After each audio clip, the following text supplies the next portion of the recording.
The Myanmar military coup. Myanmar is a country in Southeast Asia that was formerly called Burma. Myanmar has constantly struggled with the rule of its military. And in February of 2021, the Myanmar military launched a coup that put the nation in turmoil. But you might be asking, how could this possibly happen? Well, it's actually quite simple. If we take a look at Myanmar's history, we can see that the country has experienced many periods of military rule. Before its name was changed to Myanmar, Burma was ruled by colonial Britain. Burmese nationalism grew in the early 20th century. Aung San was a prominent figure that led this push for independence. And in 1948, Burma achieved its independence from Britain. However, their independence did not last for long because General Ne Win led a military coup in 1962. Ne Win held power until 1988, where he eventually stepped down.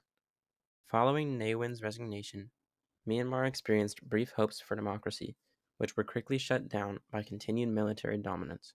In 1988, widespread pro-democracy protests, known as the 8888 Uprising, were brutally suppressed by the military, leading to the establishment of the State Law and Order Restoration Council, later renamed the State Peace and Development Council.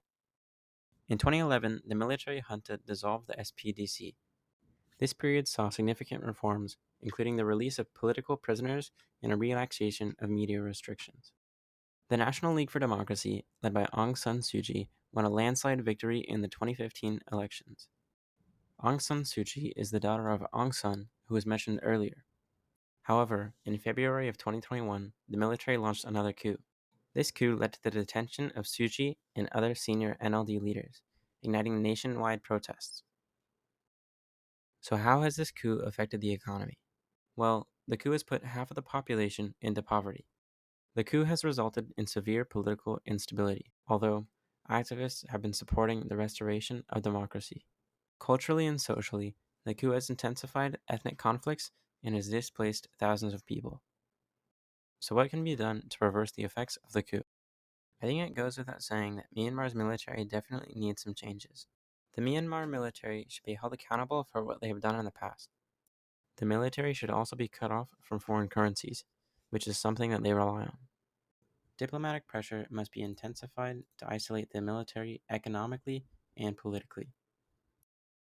Final analysis. The Myanmar military coup is a complex event with deep historical roots. Through sustained efforts, both domestically and internationally, there is hope that Myanmar can overcome its legacy of coups and build a stable, democratic society.